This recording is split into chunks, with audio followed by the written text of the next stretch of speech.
Bonjour, je m'appelle Geneviève Morin, je suis conseillère pédagogique en sciences et technologies pour les écoles primaires de la Commission scolaire de Montréal.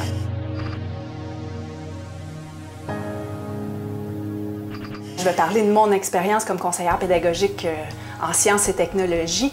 Ce que ça fait, surtout dans le cas présent où moi je suis au primaire, une conseillère pédagogique en sciences et technologies au primaire, ce que ça va faire, c'est de développer des outils pour faciliter la tâche des enseignants.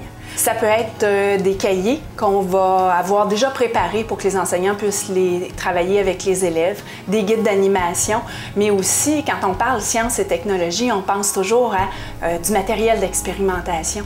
Puis les enseignants ne savent pas où le commander ou comment l'utiliser, donc il va y avoir des outils de ce type-là. On a aussi développé des outils vidéo, des affiches, des capsules animées qui sont disponibles sur Internet. Donc l'enseignant, même s'il ne peut pas venir à nos formations, va pouvoir faire de l'auto-formation avec tous les outils qu'on va avoir. Aujourd'hui, je rencontre des conseillers pédagogiques qui sont dans des écoles.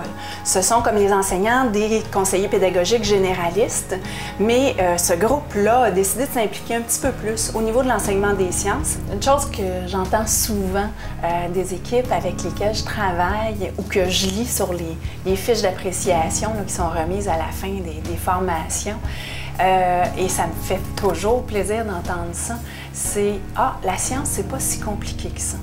Parce qu'on pense que la science, la technologie, c'est quelque chose d'hyper complexe parce que c'est des scientifiques dans leur laboratoire, des gens un peu obscurs qui font ça.